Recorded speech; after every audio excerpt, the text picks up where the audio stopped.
ज़मीन बेच करके खा गए। किस प्रकार उन्होंने इस एरिया को, चाहे रोहतक का हो, झज्जर का हो, कैसे उन्होंने भूमि अधिग्रहण के अंदर उनके स्पष्ट नाम आए हैं, किस प्रकार उनके ऊपर सरकारी कार्रवाइयाँ हो रही हैं। मुझे कहने की ज़रूरत थोड़ी, आजकल मीडिया रोज़ सारी चीज़ें दिखाती है। जब 88 साल की उम्र में चौटाला साहब नहीं रुक रहे तो हम कैसे मेहनत ना करें। आप देख रहे हैं हरियाणा उत्सव। मैं हूं आपके साथ अरुण दून। इस वक्त इंडियन नेशनल लोकदल पार्टी की परिवर्तन यात्रा बड़ौदा हल्का के भंडेरी गांव में मौजूद है। हमारे साथ इनेलो के युवा नेता करण चौटाला मौजूद हैं, उनसे हम जानते हैं। भाई साहब, सोनीपत जिले की बात की जाए, आज परिवर्तन यात्रा का अंतिम दिन है। जी, तो सोनीपत जिला जो है वो राजनीति की दशा और दिशा बदलने में अहम भूमिका निभाता है। तो कई दिन से यात्रा सोनीपत जिले में थी, किस प्रकार का आप लोगों को प्यार मिला, आशीर्वाद मिला?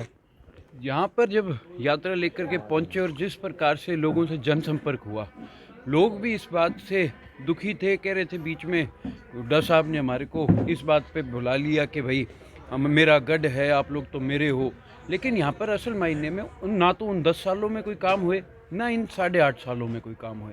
अब यहाँ के लोग दुखी हैं और वो अभय सिंह जी के अंदर, इंडियन नेशनल लोकदल के अंदर अपनी आस्था जता रहे हैं और पूरे विश्वास और आशीर्वाद के साथ कह रहे हैं कि हम अब की बार लोकदल के साथ जुड़कर सरकार बनाने में अहम भूमिका निभाएंगे। चौधरी अभय सिंह चौटाला की बात की जाए, पैरों में छाले पड़ गए, ऑपरेशन हो गया, फिर भी वो परिवर्तन यात्रा में, पद यात्रा में लगातार आप लोगों के बीच संग चल रहे हैं। तो उनके हौसले को क्या करें?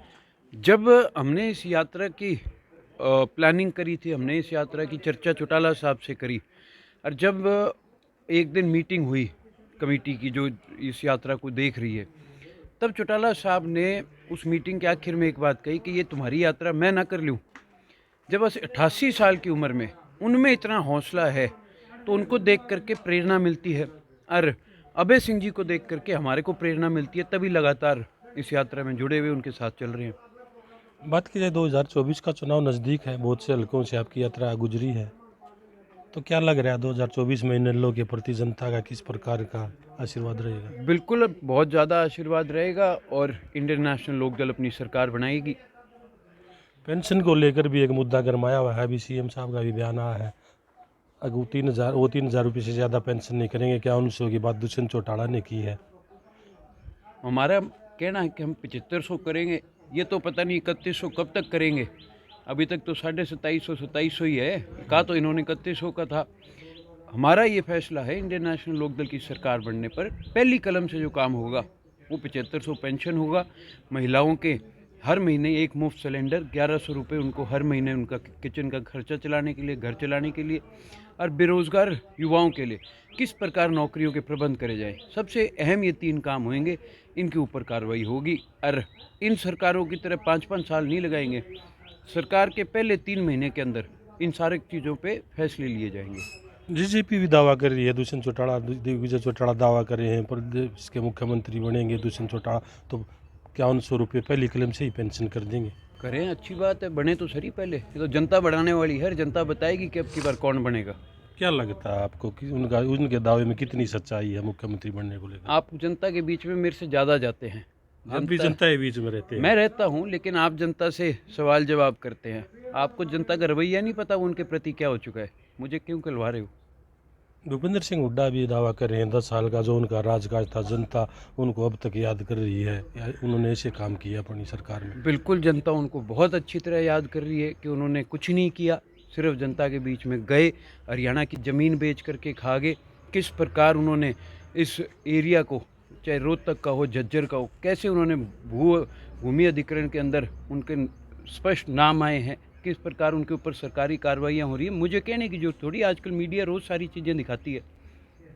आप युवा नेता, मुख्यमंत्री एक दावा कर रहे हैं पहले की सरकारों में नौकरियां बेची जाती थी, उनकी सरकार बिना पर्ची और बिना खर्ची के युवाओं को रोजगार दे रही है। आज के दिन सबसे ज़्यादा पर्चियाँ और खर्चियाँ हो रही है। सबसे ज़्यादा आज के दिन अगर इस मामले में पैसा लिया जाता है, बदलियों के मामले में, नौकरियों के मामले में, वो तो आज के टाइम में। और आज के टाइम पहले ये बताओ नौकरियां हैं कहाँ। 33 से ज़्यादा पेपर लीक हो चुके हैं, फिर ये दावा कर रहे हैं नौकरियों का। जबकि हमारी सरकार में जो एक भी बार कोई ऐसी नौकरी रद्द नहीं हुई। सिर्फ जो चौटाला साहब को भी सज़ा हुई थी 10 साल की, उसमें भी सीबीआई का स्पष्ट कहना था कि एक भी रुपये का लेन देन नहीं हुआ। तो ये किस प्रकार से दावे कर सकते हैं। आपके युवा अध्यक्ष हैं सुरजीत संधू, हमारी उनसे बातचीत हुई थी, उन्होंने भी एक आरोप लगाया था भजन लाल के राज में, भूपेंद्र हुड्डा के राज में नौकरियां बिकती थी। तो क्या आपका क्या मानना है, किस तरह का? मुझे कहने की जरूरत नहीं, बिकती थी तभी तो नौकरियां रद्द हुई है इनके राजवाड़ी। हमारे राजवाड़ी कौन सी रद्द हुई है? जहाँ पे चौटाला साहब को सजा होती है और उसके बावजूद जो नौकरियां लगे थे उनके तो प्रमोशन हुए हैं। हमारे राज की तो एक भी नौकरी आप गिना दो जो रद्द हुई हो या कैंसिल हुई हो। कांग्रेस के राज की कौन सी ऐसी नहीं है जिसके ऊपर आज के दिन कोर्ट में केस नहीं चल रहे। इनके खुद के 2 बार 2 नौकरियां रद्द हो चुकी है, 33 से ज़्यादा तो पेपर लीक हो गए हैं। पिछले काफ़ी दिनों से हम देख रहे हैं करण चौटाला, अर्जुन चौटाला इनेलो को मजबूत करने के लिए बहुत कड़ी मेहनत कर रहे हैं। जब 88 साल की उम्र में चौटाला साहब नहीं रुक रहे तो हम कैसे मेहनत ना करें।